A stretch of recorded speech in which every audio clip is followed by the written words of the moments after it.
P M L N نے 2 دفعہ ہم سے ریکویسٹ کی ووٹ مانگنے کی، ان کے نمبر کی ہم زیادہ تھی،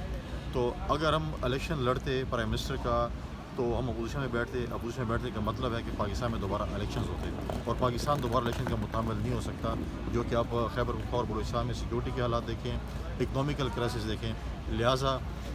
ہم نے فیصلہ کیا کہ ہم پرائم منسٹر کو ووٹ دیں گے، اعتماد کا ووٹ بھی دیں گے، ہم نے کل پرائم منسٹر کا ووٹ بھی دیا، اور ہم پازیٹیو جو لیجسلیشن ہوگی اس کو سپورٹ کریں گے، لیکن ہم کابینہ کا حصہ نہیں بنیں گے، ہم تنقید برائے اصلاح کریں گے، تنقید برائے تنقید نہیں کریں گے، اور اسی لیے ہمارے پاس کوئی اور اگر ہمیں پہ لوگ اعتماد کرتے، ہماری سیٹیں زیادہ تھی، ہمیں پرائم منسٹرشپ ملتی تو اپنے منشور پہ بھی عمل درآمد کرتے، کیونکہ ماضی کے جو 16 مہینے کی ہماری حکومت تھی اس پہ ہمیں بھی ریزرویشن تھی،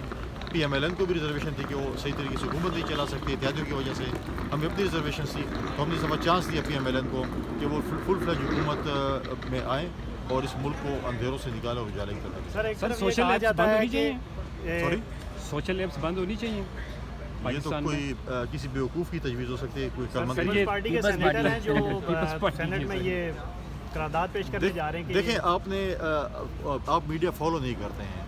بہرمن تنگی صاحب جو پاکستان پیپلز پارٹی کے سینیٹرز تھے انہوں نے الیکشن میں پارٹی چھوڑ دی ہے، ہم نے ان کو پارٹی سے نکال دیا ہے، 2-4 دن کی ان کی وہ 4 دن کی چاندنی ہے، جو 11-12 تاریخ تک وہ سینیٹر ہیں تو رہیں گے، ادروائز اس کا پارٹی سے کوئی تعلق نہیں ہے۔ پاکستان پیپلز پارٹی کا کبھی بھی یہ موقف نہیں رہا کہ سوشل جو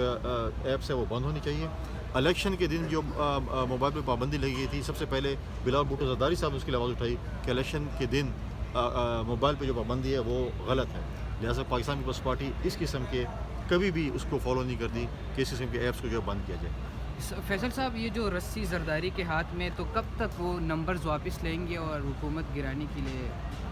کارروائی ڈالیں گے؟ آپ نے ابھی سے سازش شروع کر دی ہے، ابھی تو پریزیڈنشل الیکشن رہ رہا ہے، پھر 4 صوبوں کے گورنر آنے ہیں، پھر اس کا جو ہے سینٹ کا چیئرمین آنا ہے، ڈپٹی چیئرمین آنا ہے، اب ایک ہے، اور اس کے بعد حکومت کو اپنے ٹریک پہ چلنا ہے اور ہم نے اس ملک کو بحران سے نکالنا ہے۔ آپ ابھی سے سازش شروع کر رہے ہیں کہ حکومت کب جائے گی، ہم پی ایم ایل کے ساتھ کھڑے ہیں اور ان شاء اللہ تعالیٰ پارلیمنٹ 5 سال پورے کریں گے۔ اچھا، بلاول صاحب کا جو بیانیہ تھا الیکشن کمپین کے دوران کہ ہم 300 یونٹ بجلی فری دیں گے اور دیگر جو چیزیں تھیں، مرکز میں تو وہ وزارتیں نہیں لے رہے، کیا یہ ساری چیزیں ہمیں سندھ میں نظر آئیں گی؟ ہم کوشش کریں اس پہ امپلیمنٹیشن کی، اور ہمارا کامن یہ تھا، ہم نے 300 کہا تھا اور پی ایم ایل این نے 200 کہا تھا،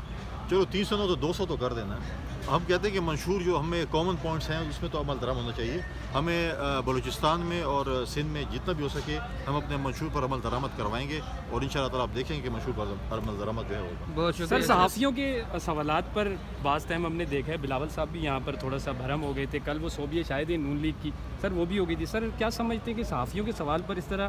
ہونا چاہیے؟ کیونکہ لیڈر کو گڈ لسنر ہونا چاہیے، ایک لیڈر وہی ہے جو گڈ لسنر ہے۔ بالکل، ہم آپ کا ہمیشہ آپ کے ساتھ شانہ بشانہ کھڑے ہوتے ہیں، سوالات بھی اگر پازیٹیو ہوں، اگر آپ بولیں کہ ایک ایسی میٹنگ ہوئی ہے اور میٹنگ میں اگر آپ اس کے گواہ ہوں تو پھر آپ کریں، اگر آپ نے ایسی سوال داغ دیے جس کا کوئی ثبوت نہ ہو تو ڈیفینیٹلی کچھ نہ کچھ ہوتا ہے، مطلب سوالات ہوں، آپ جتنے بھی سوالات کریں ہم جواب دینے کے لیے تیار ہیں، لیکن یہ جو ہے جو سوالات کے ساتھ جو ہے ان کے جو ہے شواہد بھی سر یہ ڈالی سیاسی پارٹیوں کی طرف سے آتے یا کہیں اور سے آتے ہیں جو صحافیوں کو اٹھایا جاتا ہے، جو بلیک گاڑی؟ ہمارے پاس تو ڈالے نہیں، اگر آپ ہمیں خرید دیں تو ہم ان شاء اللہ ڈالیں۔ بہت شکریہ۔